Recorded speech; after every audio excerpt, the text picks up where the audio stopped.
Hey everyone, Parsha Meme time again. This week we have Re'eh, or look.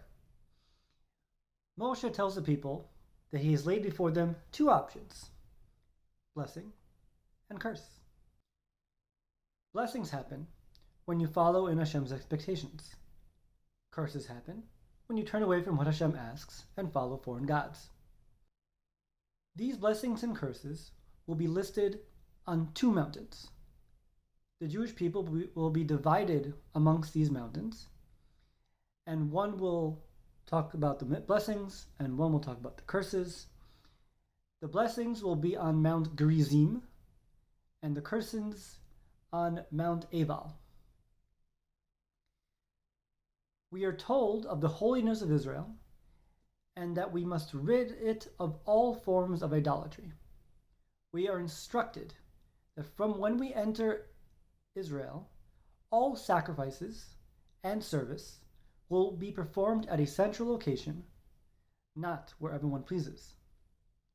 Moshe also tells us that whenever we bring a sacrificial gift or tithe to the temple, we must look out for people to help, people in need, orphans, widows, or other impoverished. Until entering Israel, we were only allowed to eat animals that were consecrated for sacrifice. After we entered and conquered some of the land, we were allowed to eat any ritual slaughtered animal. This passage also refers to the oral law, as Hashem tells Moshe in reference to ritual slaughter, as I have shown you, even though it is never described in the Torah. We are given another general directive to follow the Torah, including the idea of doing what is good and right, meaning we need to look for ways to put extra effort and not be content with the minimal requirements.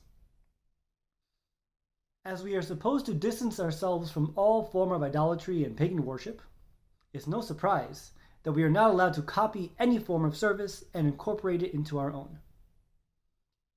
Now the Parsha will discuss potential persuaders towards idolatry.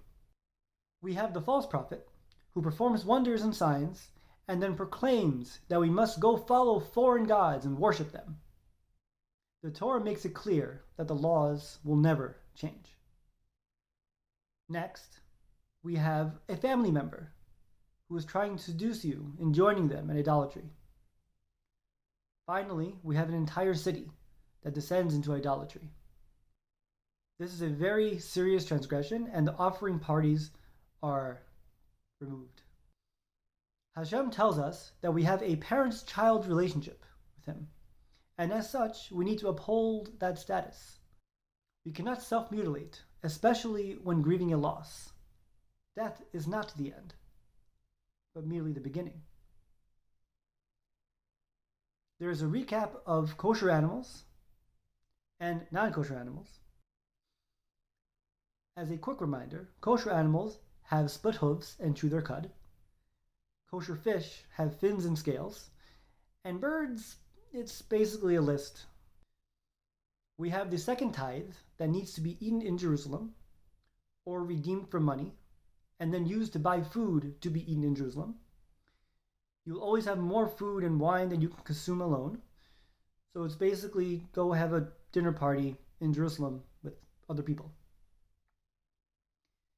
There is the Shemitah, or sabbatical year, which is reviewed again, with a focus on loan forgiveness. All loans between Jews are forgiven during the Shemitah year. In modern times, there is a workaround for various reasons. The main idea is to remind us that Hashem provides us with all our needs, so even if the loan is forgiven, you will be fine. We are commanded to help people in need according to our capacity. We also have the loss of sending an indentured servant away with parting gifts. They came to that position because of financial struggles. So when they do leave, we want to ensure that they have a leg up in establishing their own independence. The portion ends with a quick review of the pilgrimage holidays, There's Passover, remembering our exodus from Egypt. Shavuos, remembering our acceptance of the Torah.